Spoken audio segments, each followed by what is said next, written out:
ഇന്ന് ലോകത്തിൽ എമ്പാടും ഉള്ള ആൾക്കാർ തങ്ങളുടെ ആരോഗ്യം പരിശോധിക്കാൻ വേണ്ടി ലാബുകളിൽ പോകാറുണ്ട്. സമ്പൂർണ്ണ ശരീരത്തിൻ്റെ ചെക്കപ്പ് ചെയ്യാറുണ്ട്. അതുകൊണ്ട് പുതിയ രോഗങ്ങൾ കണ്ടുപിടിക്കാറുണ്ട്. അതിന് ജീവിതകാലം മുഴുവൻ ചികിത്സിക്കാറുണ്ട്. ഇനി രോഗങ്ങൾ കണ്ടാൽ തന്നെ അത് മാറ്റാൻ സാധിക്കുമോ എന്ന് ചോദിച്ചു കഴിഞ്ഞാൽ തീർച്ചയായിട്ടും സാധിക്കില്ല. ഉദാഹരണമായിട്ട് നിങ്ങൾ ഹെൽത്ത് ചെക്കപ്പിന് പോയി BP, ഡയബറ്റീസ് തുടങ്ങിയവ നിങ്ങൾക്ക് ഉണ്ട് എന്ന് കണ്ടു. അത് മാറ്റാൻ ആർക്കെങ്കിലും സാധിച്ചിട്ടുണ്ടോ? ഇന്ന് വരെ ഏതെങ്കിലും ഒരു വ്യക്തിയുടെ, മരുന്ന് കഴിക്കുന്ന ഒരു വ്യക്തിയുടെ BP, ഷുഗർ, തൈറോയിഡ്, ആസ്മ തുടങ്ങിയവ മാറുന്നതായിട്ട് നിങ്ങൾ കണ്ടിട്ടുണ്ടോ? ഇല്ല. എന്നാലും നമ്മൾ ഹെൽത്ത് ചെക്കപ്പിന് പോയിട്ട് നമ്മൾക്ക് എന്ത് രോഗമാണ് എന്ന് നമ്മൾ നിർണ്ണയിക്കുന്നു. ഒരു ഹെൽത്ത് ചെക്കപ്പിനും പോകാതെ നിങ്ങളുടെ ആരോഗ്യസ്ഥിതി എങ്ങനെയുണ്ട് എന്ന് നിങ്ങൾക്ക് സ്വയം നിർണ്ണയിക്കാൻ സാധിക്കും. അതായത് അലോപ്പതി വന്നിട്ട് ഏകദേശം 215 വർഷങ്ങൾ മാത്രമായിട്ടാണ് ഉണ്ടായിരുന്നത്. അതിനു മുൻപ് ആൾക്കാർ എങ്ങനെയായിരുന്നു തങ്ങളുടെ ഹെൽത്തിനെ ചെക്കപ്പ് ചെയ്തിരുന്നത്, എങ്ങനെയാണ് ആരോഗ്യത്തെ അളന്നിരുന്നത്? അതിന് നമ്മൾ ആയുർവേദത്തിലെ ഒരു സൂത്രവാക്യം ഓർത്താൽ മാത്രം മതി. അതുതന്നെയാണ് പ്രകൃതിയുടെ അല്ലെങ്കിൽ പ്രകൃതി ജീവനത്തിൻ്റെ സൂത്രവാക്യവും. ഈ ഒരു കാര്യം മനസ്സിലാക്കി കഴിഞ്ഞാൽ നിങ്ങൾക്ക് പിന്നെ ഹെൽത്ത് ചെക്കപ്പിൻ്റെ ആവശ്യമേ വരില്ല. ഹെൽത്ത് ചെക്കപ്പിൽ നിങ്ങൾക്ക് വിശ്വാസവും ഉണ്ടാകില്ല. അതുകൊണ്ട് ഒന്നും നേടാൻ സാധിക്കില്ല എന്ന് നിങ്ങൾക്ക് മനസ്സിലാവും. അപ്പോൾ എന്താണ് ഈ സൂത്രവാക്യം? ആയുർവേദത്തിൽ സ്വസ്ഥനായിട്ടുള്ള ഒരു വ്യക്തിയുടെ ലക്ഷണത്തെക്കുറിച്ച് ആചാര്യൻ ഇങ്ങനെ പറയുന്നുണ്ട്: സമദോഷ സമാഗ്നിശ്ച സമധാതു മലക്രിയ പ്രസന്നാത്മേന്ദ്രിയ മനഃ സ്വസ്ഥ ഇത്യഭിധീയത്തെ. ഇതാണ് ആ സൂത്രവാക്യം. ഈ സൂത്രവാക്യം നിങ്ങൾ മനസ്സിലാക്കി കഴിഞ്ഞ് കഴിഞ്ഞാൽ നിങ്ങൾക്ക് പിന്നെ യാതൊരുവിധ ഹെൽത്ത് ചെക്കപ്പിൻ്റെയും ആവശ്യമില്ല. നിങ്ങൾക്ക് സ്വയം നിങ്ങൾ രോഗിയാണോ അല്ലയോ എന്ന് നിങ്ങൾക്ക് നിർണ്ണയിക്കാൻ സാധിക്കും. ഇനി ഇതിനെ ഒന്ന് വിശകലനം ചെയ്യാം. സമദോഷ, അതായത് നമ്മുടെ ശരീരത്തിൽ 3 ദോഷങ്ങളുണ്ട്: വാതം, പിത്തം, കഫം. ഇത് പ്രകൃതി ജീവനത്തിൻ്റെ തത്വമല്ലെങ്കിൽ കൂടി സനാതനമായിട്ടുള്ള 5000 വർഷമുള്ള ആയുർവേദത്തിൻ്റെ തത്വമാണ്. അത് സനാതനമാണ്, എന്നും നിലനിൽക്കുന്നതാണ്, ഒരിക്കലും മാറില്ല. അപ്പോൾ സമദോഷം എന്ന് പറയുന്ന സമയത്ത് നമ്മുടെ ശരീരത്തിലുള്ള 3 ദോഷവും സമമായിരിക്കണം. അതായത് വാതം, നമ്മുടെ ശരീരത്തിൽ വാതം കൂടിക്കഴിഞ്ഞ് കഴിഞ്ഞാൽ ശരീരത്തിന് ഒരുപാട് വേദനയുണ്ടാവും. അതേപോലെ തന്നെ വാതം കുറഞ്ഞു കഴിഞ്ഞ് കഴിഞ്ഞാൽ നമ്മൾക്ക് പലവിധ പ്രശ്നങ്ങളും ഉണ്ടാകും. അതേപോലെ തന്നെ ശരീരത്തിൽ ചൂട് കൂടി ചൂട് കുറഞ്ഞു, അത് രണ്ടും പ്രശ്നമാണ്. അതേപോലെ തന്നെ ശരീരത്തിൽ കഫം കൂടി കഫം കുറഞ്ഞു, ഇത് രണ്ടും പ്രശ്നമാണ്. കഫം കൂടിക്കഴിഞ്ഞ് കഴിഞ്ഞാൽ ജലദോഷം തുടങ്ങിയ പ്രശ്നങ്ങളും, കഫം കമ്മിയായി കഴിഞ്ഞ് കഴിഞ്ഞാൽ ശരീരത്തിൽ ഡ്രൈനസ് തുടങ്ങിയ പ്രശ്നങ്ങളും വരും. അപ്പോൾ ഇതൊന്നുമില്ലാതെ ഈ 3 ദോഷങ്ങൾ സമമായിരിക്കണം. അപ്പം നമ്മുടെ ശരീരത്തിൽ നോക്കുക, നമ്മുടെ ശരീരത്തിൽ കാറ്റ് കൂടുതലുണ്ടോ, വായു കൂടുതലുണ്ടോ, ശരീരത്തിൽ വേദന കൂടുതലുണ്ടോ എങ്കിൽ അത് വാതം കൂടി എന്നാണ് അർത്ഥം. ഇനി ശരീരത്തിൽ ഒരുപാട് ചൂടുണ്ടോ എങ്കിൽ അത് പിത്തം കൂടി. ശരീരത്തിൽ ഒരുപാട് കഫമുണ്ടോ, ജലദോഷം തുടങ്ങിയവ കൂടെ വരാറുണ്ടോ, ആസ്മ വരാറുണ്ടോ എങ്കിൽ അതിന് ശരീരത്തിൽ കഫം കൂടി. ഇത് എല്ലാം സമമായിരുന്നു കഴിഞ്ഞാൽ 3 ലക്ഷണവുമില്ല, നമ്മുടെ ശരീരം സ്വസ്ഥമാണ്. ഇനി അടുത്തത് സമാഗ്നിഷ്ഠ, നമ്മുടെ ശരീരത്തിലെ അഗ്നിയെ നോക്കുക. അതായത് നമ്മുടെ ശരീരത്തിലെ ജഠരാഗ്നി, വയറിലെ വിശപ്പിനെ നോക്കുക. കൂടുതൽ വിശപ്പുണ്ടോ, നമ്മൾ രോഗികളാണ്. വിശപ്പ് ഒട്ടും തന്നെ ഇല്ലേ, നമ്മൾ രോഗികളാണ്. യഥാർത്ഥ ആവശ്യമായിട്ടുള്ള സമയത്ത് ആവശ്യമായിട്ടുള്ള വിശപ്പുണ്ടെങ്കിൽ നമ്മൾ യഥാർത്ഥ ആരോഗ്യവാനാണ്. ഇന്ന് പലരും പറയാറുണ്ട് എനിക്ക് എപ്പോഴും ഗ്യാസും അസിഡിറ്റിയാണ്. എങ്കിൽ ഒരു കാര്യം ഓർക്കുക, നിങ്ങൾ ഒരു ലാബിലും ചെക്കപ്പ് ചെയ്യേണ്ട ആവശ്യമില്ല, നിങ്ങൾ രോഗിയാണ്. കാരണം ആയുർവേദത്തിൽ പറയുന്നത് അജീർണം സർവ്വരോഗിക്ക് കാരണം, അജീർണമാണ് എല്ലാ രോഗത്തിനും കാരണം. അതുതന്നെയാണ് പ്രകൃതി ജീവനവും പറയുന്നത്. നിങ്ങളുടെ ദഹന വ്യവസ്ഥ ശരിയല്ല, നിങ്ങൾക്ക് ദഹനം ശരിയല്ലെങ്കിൽ തീർച്ചയായിട്ടും ശരീരത്തിൽ വിഷമുണ്ടാകും, ആമമുണ്ടാകും, രസരക്താദി സപ്തധാതുക്കൾ ഉണ്ടാകില്ല. അപ്പോൾ നിങ്ങൾ രോഗിയാണ്. ഇത് തന്നെയാണ് പ്രകൃതി ജീവനവും പറയുന്നത്. അപ്പോൾ നിങ്ങളുടെ വിശപ്പ് എങ്ങനെയാണ്? വിശപ്പ് അധികമായിട്ടുള്ള വിശപ്പുണ്ടോ? എന്ത് കഴിച്ചു കഴിഞ്ഞാൽ വീണ്ടും ആർത്തിയായിട്ട് വീണ്ടും ഭക്ഷണം കഴിച്ചുകൊണ്ടിരിക്കുന്നുണ്ടോ എങ്കിൽ അതും ഒരു രോഗമാണ്. വിശപ്പില്ലായ്മയും ഒരു രോഗമാണ്. നിങ്ങൾക്ക് ഒരു ലാബിലും പോകേണ്ട യാതൊരുവിധ ആവശ്യമില്ല. ഇനി അടുത്തത് സമധാതു. നിങ്ങളുടെ ശരീരത്തിൽ സപ്തധാതുക്കളുണ്ട്, 7 ധാതുക്കളുണ്ട്: രസം, രക്തം, മാംസം, മേധസ്, അസ്ഥി, മജ്ജ, ശുക്ലം. ഈ ധാതുക്കളിൽ ഏറ്റക്കുറച്ചിലുകൾ ഉണ്ടോ? രക്തം കൂടിക്കഴിഞ്ഞാലും പ്രശ്നം, കമ്മിയായി കഴിഞ്ഞാലും പ്രശ്നം. അതേപോലെ തന്നെ മാംസം കൂടിക്കഴിഞ്ഞ് കഴിഞ്ഞാലും പ്രശ്നം, കമ്മിയായി കഴിഞ്ഞ് കഴിഞ്ഞാലും പ്രശ്നം. മാംസം കൂടിക്കഴിഞ്ഞാൽ അതിസ്ഥൂലത വരും, കമ്മിയായി കഴിഞ്ഞ് കഴിഞ്ഞാൽ വളരെ ദുർബലനായിട്ടുള്ള ഒരു ശരീരമാകും. ശരീരത്തിലെ മേധസ് അല്ലെങ്കിൽ കൊഴുപ്പ് കൂടിയാലും കമ്മിയായാലും പ്രശ്നം. ശരീരത്തിൽ അസ്ഥി കൂടിയാലും കമ്മിയായാലും പ്രശ്നം. മജ്ജ കൂടിയായാലും കമ്മിയായാലും പ്രശ്നം. അതേപോലെ തന്നെ ശുക്ലം കൂടിയായാലും കമ്മിയായി കഴിഞ്ഞാലും പ്രശ്നം. അപ്പോൾ ഇവയെല്ലാം സമമായിരിക്കണം. അപ്പോൾ നമ്മൾ നമ്മുടെ ശരീരത്തിൽ തന്നെ വീക്ഷിക്കുക, നമ്മുടെ രസവും രക്തവും മാംസവും മേധസ്സും അസ്ഥിയും മജ്ജയും ശുക്ലവും എല്ലാം സമാവസ്ഥയിലാണോ അതോ ഏറ്റക്കുറച്ചിലുകൾ ഉണ്ടോ എന്ന് നമ്മൾ സ്വയം നോക്കുക. ശരീരം വളരെയധികം സ്ഥൂലമായിട്ടുള്ള വ്യക്തിയാണെങ്കിൽ നമ്മൾ മനസ്സിലാവും തീർച്ചയായിട്ടും സപ്തധാതുക്കളിൽ കൂടുതലുണ്ട്. അതിനാൽ രോഗിയാണ്.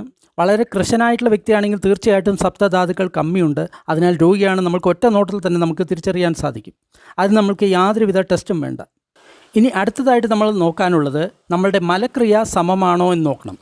അതായത് നമ്മുടെ ശരീരത്തിലെ ഭക്ഷണം ദഹിച്ചതിന് ശേഷം ബാക്കി വരുന്ന മലങ്ങൾ അവ യഥാസമയത്ത് പുറത്തു പോകുന്നുണ്ടോ, സമമായിട്ട് പുറത്തു പോകുന്നുണ്ടോ എന്ന് നമ്മൾ നോക്കണം. അതായത് മലം കൂടുതലായിട്ട് പോവുകയാണെങ്കിലും കമ്മിയായിട്ട് പോവുകയാണെങ്കിൽ പ്രശ്നമുണ്ട്. കൂടുതലായിട്ട് പോവുകയാണെങ്കിൽ അതിസാരമാണ്, നമ്മൾ പെട്ടെന്ന് മരിക്കും. അതേപോലെ തന്നെ ഒട്ടും തന്നെ പോകുന്നില്ല, വളരെ എപ്പോഴെങ്കിലും മാത്രമേ പോകുന്നുള്ളൂ, പല പ്രാവശ്യം പോകുന്നു, ഇങ്ങനെയുള്ള അവസ്ഥയിൽ നമ്മുടെ മലം ശരിയായിട്ട് പ്രവർത്തിക്കുന്നില്ല, നമ്മൾ രോഗി തന്നെയാണ്. സ്ത്രീകളിൽ ആർത്തവം വേണ്ട സമയത്ത് പോകുന്നില്ല, കൂടുതലായിട്ട് പോകുന്നു, ഇങ്ങനെയെല്ലാം ചെയ്യുകയാണെങ്കിൽ അവർ രോഗികളാണ്. മൂത്രം ആവശ്യത്തിന് പോകുന്നില്ല അല്ലെങ്കിൽ കൂടുതലായിട്ട് പോകുന്നു, ഈ രണ്ടവസ്ഥയിലും രോഗികളാണ്. അപ്പോൾ നമ്മുടെ മലം എപ്രകാരമാണ് പോകുന്നത് എന്ന് നോക്കുക. പലരും പറയാറുണ്ട് എനിക്ക് ഗ്യാസ് ഉണ്ട്, അസിഡിറ്റി ഉണ്ട്, എനിക്ക് മലം പോകണമെങ്കിൽ സിഗരറ്റ് വേണം, ബീഡി വേണം, തമ്പാക്ക് വേണം, അതേപോലെ തന്നെ മദ്യം വേണം എന്നെല്ലാം പറയുന്നു. അതിൻ്റെ അർത്ഥം എന്താണ്? അവിടെ മലവിസർജന പ്രക്രിയ തീർത്തും ശരിയല്ല. ഇന്ന് സാധാരണ ചെറിയ കുട്ടികളെ കൂടെ കാണാറുണ്ട്, അവർ 1 മണിക്കൂറും 2 മണിക്കൂറും ടോയ്ലറ്റിൽ ചിലവഴിക്കുന്നു. അതിൻ്റെ അർത്ഥം എന്താണ്? അവർ രോഗികൾ തന്നെയാണ്. ഒരു പക്ഷേ നമ്മൾ ലാബിൽ അവരെ കൊണ്ടുപോയി ചെക്ക് ചെയ്യുകയാണെങ്കിൽ അവരുടെ എല്ലാ പാരാമീറ്റേഴ്സും നോർമലായിരിക്കാം. പക്ഷേ ആയുർവേദത്തിൻ്റെ ദൃഷ്ടിയിൽ ഒരിക്കലും അവർ നോർമലല്ല, അവർ രോഗികളാണ്. ഒരു ലാബ് ടെസ്റ്റിൻ്റെയും ആവശ്യമില്ല. ഇങ്ങനെയാണ് നിങ്ങൾ സ്വസ്ഥനാണോ അല്ലയോ എന്ന് നിങ്ങൾ നിർണ്ണയിക്കേണ്ടത്. രാവിലെ എണീറ്റ ഉടനെ തന്നെ നിങ്ങൾ സുഖമായിട്ട് ടോയ്ലറ്റിൽ പോകുന്നില്ല, മലവിസർജനത്തിലുള്ള തോന്നലുണ്ടാകുന്നില്ല, അതിന് നിങ്ങൾക്ക് ചായ വേണം, കാപ്പി വേണം, ഇങ്ങനെയുള്ള അവസ്ഥയാണെങ്കിൽ തീർച്ചയായിട്ടും നിങ്ങൾ രോഗി തന്നെയാണ്. ഇതാണ് ആയുർവേദത്തിൻ്റെ ടെസ്റ്റ്, പ്രകൃതി ജീവനത്തിൻ്റെ ടെസ്റ്റ്. അപ്പോൾ നമ്മുടെ ലാബിനേക്കാളും ഏറ്റവും കൃത്യമായിട്ടുള്ള ടെസ്റ്റുകളാണ് നമ്മുടെ ശരീരം നമ്മൾക്ക് നൽകുന്നത്. ലാബിൽ പോയി കഴിഞ്ഞാൽ കൂടി ഇങ്ങനെയുള്ള അവസ്ഥയിലാണെങ്കിൽ കൂടി ലാബിൽ പോയി ടെസ്റ്റ് കഴിഞ്ഞ് കഴിഞ്ഞാൽ അവർക്ക് യാതൊരുവിധ പ്രശ്നവും കാണാൻ സാധിക്കില്ല. ഉദാഹരണമായിട്ട് ഞാൻ എൻ്റെ കാര്യം തന്നെ പറയാം. എല്ലാ വർഷവും എൻ്റെ ജോലിയുടെ ഭാഗമായിട്ട് ഞങ്ങൾക്ക് മെഡിക്കൽ ടെസ്റ്റ് ചെയ്യേണ്ടതുണ്ട്. എല്ലാ മെഡിക്കൽ ടെസ്റ്റിലും എനിക്ക് യാതൊരുവിധ കുഴപ്പവുമില്ല. പക്ഷേ ഞാൻ പലതരത്തിലുള്ള രോഗിയാണ്. ആ മെഡിക്കൽ ടെസ്റ്റിലൊന്നും തന്നെ എൻ്റെ രോഗങ്ങൾ കണ്ടിരുന്നില്ല. പക്ഷേ ശരീരത്തിൻ്റെ തലത്തിൽ ഞാൻ വളരെയധികം രോഗിയായിരുന്നു. അപ്പോൾ നിങ്ങൾ ആരോഗ്യവാനാണോ രോഗിയാണോ എന്ന് നിർണ്ണയിക്കാനുള്ള ടെസ്റ്റ് ഇതാണ്. ഇനി ഏറ്റവും അടുത്ത ഒരു കാര്യം കൂടി, പ്രസന്നാത്മേന്ദ്രിയ മനഃ സ്വസ്ഥ ഇത്യഭിധീയതേ. നിങ്ങളുടെ ആത്മാവ്, ഇന്ദ്രിയം, മനസ്സ് ഇത് മൂന്നും പ്രസന്നമായിരിക്കണം. ഈ കാര്യം നിങ്ങൾ സ്വയം വിലയിരുത്തണം. എൻ്റെ മനസ്സ് എപ്പോഴും സ്വസ്ഥമാണോ അതോ പ്രക്ഷുബ്ധമാണോ? എൻ്റെ മനസ്സിൽ ധാരാളം കോപവും അതേപോലെ തന്നെ പലതരത്തിലുള്ള മാനസിക വികാരങ്ങളും ഉൽപ്പന്നമാകുന്നുണ്ടോ? എൻ്റെ മനസ്സിൽ ധാരാളമായിട്ട് സ്ട്രെസ് ഉണ്ടോ? ഈർഷ്യ, വിരോധം, കുശുമ്പ് തുടങ്ങിയവ എൻ്റെ മനസ്സിലുണ്ടോ? എൻ്റെ 6 ഇന്ദ്രിയങ്ങളും പ്രസന്നമാണോ? മനസ്സ് പ്രസന്നമാണോ? താൻ തന്നെ പ്രസന്നമാണോ എന്നെല്ലാം നമ്മൾ നോക്കണം. ഇന്ന് ധാരാളം ആൾക്കാർ ഡിപ്രഷനും അതേപോലെ തന്നെയുള്ള പ്രശ്നങ്ങൾക്കും വേണ്ടി ആൻറ്റി ഡിപ്രസൻറ്റ് മെഡിസിൻ ധാരാളം കഴിക്കുന്നവരുണ്ട്. അവരൊന്നും ആയുർവേദത്തിൻ്റെ ഭാഷയിൽ അല്ലെങ്കിൽ പ്രകൃതി ജീവനത്തിൻ്റെ ഭാഷയിൽ അവർ ഒന്നും ആരോഗ്യവാന്മാരല്ല. അവർക്ക് യാതൊരുവിധ ടെസ്റ്റും ചെയ്യേണ്ട ആവശ്യമില്ല. അല്ലാതെ തന്നെ നമ്മൾക്ക് മനസ്സിലാകും ഈ കാര്യങ്ങളെല്ലാം സമമായിരുന്നു കഴിഞ്ഞാൽ മാത്രമേ ഒരു വ്യക്തിക്ക് നമ്മൾ ആരോഗ്യം ഉണ്ട് എന്ന് പറയാൻ സാധിക്കുകയുള്ളൂ. അപ്പോൾ ആരോഗ്യം എന്ന് പറയുന്നത് രക്തത്തിലെയോ അല്ലെങ്കിൽ നമ്മളുടെ ശരീരത്തിലെ ഏതെങ്കിലും പാരാമീറ്ററിനെ കൊണ്ട് നിർണ്ണയിക്കേണ്ടതല്ല. ശരീരത്തിനെ മുഴുവനായിക്കൊണ്ട് അതിൻ്റെ സമാവസ്ഥയിൽ ഉള്ള അവസ്ഥയാണ് ആരോഗ്യം എന്ന് നമ്മൾ മനസ്സിലാക്കണം. അതായത് നമ്മുടെ ശരീരത്തിൽ യാതൊരുവിധ വേദനയോ പ്രശ്നങ്ങളോ ഒന്നുമില്ലാതെ ശരീരം ഉണ്ട് എന്നുള്ള തോന്നൽ പോലും ഇല്ലാതെ ഇരിക്കുന്ന അവസ്ഥ, മനസ്സ് പ്രസന്നമായിരിക്കുന്ന അവസ്ഥ, ശരീരം ഉണ്ട് എന്ന് പറയുന്ന തോന്നൽ കൂടിയില്ലാതെ ശരീരം പ്രസന്നമായിരിക്കുന്ന അവസ്ഥ, അതാണ് ആരോഗ്യം. ഇത് എത്ര പേർക്കുണ്ട്? ഏറ്റവും വലിയ രസം, ഡോക്ടർമാർ തന്നെയാണ് ഏറ്റവും കൂടുതൽ മരുന്ന് കഴിക്കുന്നവർ. ശരാശരി ഡോക്ടർമാരുടെ ആയുസ് എന്ന് പറയുന്നത് സാധാരണ ജനങ്ങളെക്കാളും കമ്മിയാണ് എന്നാണ് പഠനങ്ങൾ തെളിയിപ്പിക്കുന്നത്. ഇനി നമ്മൾ ഹെൽത്തി ആയിട്ടുള്ളൊരു ആളാണെന്ന് വിചാരിക്കുക. അതായത് നമ്മുടെ ശരീരത്തിൽ യാതൊരുവിധ രോഗങ്ങളുമില്ല. എങ്കിലും നമ്മൾ പഠിച്ചതനുസരിച്ച് നമ്മൾക്ക് ഹെൽത്ത് ചെക്കപ്പിനായിട്ടുള്ള ഒരു ആഗ്രഹം ഉണ്ടാകുന്നു. നമ്മൾ എത്ര കൂടുതൽ നമ്മുടെ ശരീരത്തിൽ ഹെൽത്ത് ചെക്കപ്പുകൾ നടത്തുന്നുവോ അത്രയും കൂടുതൽ നമ്മൾ രോഗികളാകാനുള്ള സാധ്യതയും വളരെ കൂടുതലാണ്. അതുകൂടാതെ ഇന്ന് ഹെൽത്ത് ചെക്കപ്പുകൾ രൂപം കൊണ്ടിട്ടുള്ളത് ആരോഗ്യവാനായിട്ടുള്ള വ്യക്തിയെ കൂടി രോഗികളാക്കാനുള്ള ചെക്കപ്പുകളാണ് ഇന്ന് നിലവിലുള്ളത്. ഉദാഹരണമായിട്ട് 1950കളിൽ 210 BP എന്ന് പറയുന്നത് നോർമലായിട്ടുള്ള BP ആയിരുന്നു. അതിന്ന് കമ്മിയാക്കി 120 വരെ കൊണ്ടെത്തിച്ചു. ഇനി അത് 100 കഴിഞ്ഞാൽ എല്ലാ ആൾക്കാരും രോഗികളായിട്ട് തീരും എന്നുള്ളതിൽ യാതൊരുവിധ സംശയവുമില്ല. അതേപോലെ തന്നെ ആണ് ഷുഗറിൻ്റെ അളവും. അതുകൂടാതെ നമ്മൾ ഇന്ന് മറ്റൊരു കാര്യം കൂടി കേൾക്കാറുണ്ട്, അസിംറ്റമാറ്റിക് പേഷ്യൻറ്റ്. അതായത് ഒരു വ്യക്തിക്ക് രോഗത്തിൻ്റെ യാതൊരുവിധ ലക്ഷണവുമില്ല, പക്ഷേ ആ വ്യക്തി രോഗിയാണ്. ഇനി മറ്റ് ചില കാര്യങ്ങളെക്കുറിച്ച് കൂടി പറയേണ്ടിയിരിക്കുന്നു. അതായത് ചില രോഗങ്ങൾക്കുള്ള ടെസ്റ്റുകൾ തന്നെയാണ് രോഗത്തിന് കാരണമായിട്ട് തീരുന്നത് എന്ന് ഒരുപാട് റിസർച്ചുകൾ നടന്നിട്ടുണ്ട്. ഡോക്ടർ ബിശ്വരൂപ് റായ് ചൗധരി ഇങ്ങനെ പറയുന്നു, ചില രോഗങ്ങൾക്കുള്ള ടെസ്റ്റുകൾ, ഞാൻ ആ രോഗം ഏതെന്ന് പറയുന്നില്ല, ബയോപ്സി, പെറ്റ് സ്കാൻ, അതേപോലെ തന്നെ മാമോഗ്രാം തുടങ്ങിയ ടെസ്റ്റുകൾ തന്നെയാണ് ആ രോഗത്തിന് കാരണമായിട്ട് തീരുന്നത് എന്ന് ഒരുപാട് പഠനങ്ങൾ തെളിയിക്കുന്നുണ്ട്. അതുകൂടാതെ ഒരു രോഗി ടെസ്റ്റ് ചെയ്തതിന് ശേഷം താൻ രോഗിയാണ് എന്ന് അറിയുന്ന സമയത്ത് തന്നെ ആ വ്യക്തിയുടെ മനസ്സ് രോഗബാധിതമാകുന്നു. മനസ്സ് രോഗിയായി കഴിഞ്ഞു കഴിഞ്ഞാൽ തീർച്ചയായിട്ടും ആ വ്യക്തി രോഗിയാവുക തന്നെ ചെയ്യും. അതുകൊണ്ടാണ് ആയുർവേദത്തിൽ പറയുന്നത് പ്രജ്ഞാപരാധം തന്നെയാണ് എല്ലാ രോഗങ്ങൾക്കും കാരണം എന്ന് പറയാനുള്ള കാരണം. അതായത് ആദ്യം രോഗം വരുന്നത് മനസ്സിലാണ്, പിന്നീടാണ് ശരീരത്തിൽ രോഗം പ്രകടമാകുന്നത് എന്നാണ് ആയുർവേദത്തിൻ്റെ സിദ്ധാന്തം. അതിനാൽ നിങ്ങൾ എപ്പോഴും നിങ്ങളുടെ ശരീരത്തെ ആയുർവേദത്തിൻ്റെ ഈ ശ്ലോകമനുസരിച്ച് സ്വയം നിരീക്ഷിക്കുക. ഇതാണ് ശരിയായിട്ടുള്ള മെഡിക്കൽ ചെക്കപ്പ്. ഇനി നിങ്ങൾ ലാബിൽ പോയിട്ട് ചെക്ക് ചെയ്തു, നിങ്ങളുടെ പാരാമീറ്റേഴ്സ് എല്ലാം തന്നെ നോർമലാണ്. പക്ഷേ ആയുർവേദത്തിൻ്റെ ഈ ശ്ലോകമനുസരിച്ച് നിങ്ങൾ ചെക്ക് ചെയ്യുന്ന സമയത്ത് നിങ്ങൾ അബ്നോർമലാണ് എന്ന് നിങ്ങൾക്ക് മനസ്സിലാവുന്നു. ഉദാഹരണമായിട്ട് നിങ്ങൾക്ക് മലബന്ധമുണ്ട്, അത് ഒരു ടെസ്റ്റിലും കാണിക്കില്ല. പക്ഷേ ആയുർവേദ ശ്ലോകമനുസരിച്ച് ഇത് സമധാതു മലക്രിയ, ആ മലക്രിയ വളരെ ശരിയായിട്ട് നടക്കുന്നില്ല എന്ന് നിങ്ങൾക്ക് മനസ്സിലാവുന്നു. അപ്പോൾ നിങ്ങൾ രോഗിയാണ് എന്ന് നിങ്ങൾക്ക് മനസ്സിലാകുന്നു. അപ്പോൾ അതിനെ ശരിയാക്കാനുള്ള കാര്യം നിങ്ങൾ അപ്പോൾ തന്നെ തുടങ്ങേണ്ടതുണ്ട്. അതിനാൽ നിങ്ങൾ നിങ്ങളുടെ രോഗത്തെ നിർണ്ണയിക്കുന്നതിന് ലാബുകളെയല്ല ആശ്രയിക്കേണ്ടത്, നിങ്ങളുടെ ശരീരം ഏത് രീതിയിൽ പ്രതികരിക്കുന്നു എന്ന് നിങ്ങൾ നോക്കുക. ഉദാഹരണമായിട്ട് നിങ്ങൾക്ക് മലം ശരിയായിട്ട് പോകുന്നില്ല, തീർച്ചയായിട്ടും നിങ്ങൾ രോഗിയാണ്. ഒരു ലാബിൻ്റെയും റിപ്പോർട്ടിൻ്റെ ആവശ്യമില്ല. ചായയോ കാപ്പിയോ അല്ലെങ്കിൽ ബീഡിയോ സിഗരറ്റോ കഴിച്ചു കഴിഞ്ഞാൽ മാത്രമേ നിങ്ങൾക്ക് ടോയ്ലറ്റിൽ പോകാൻ സാധിക്കുകയുള്ളൂ. നിങ്ങൾ തീർച്ചയായിട്ടും രോഗിയാണ്.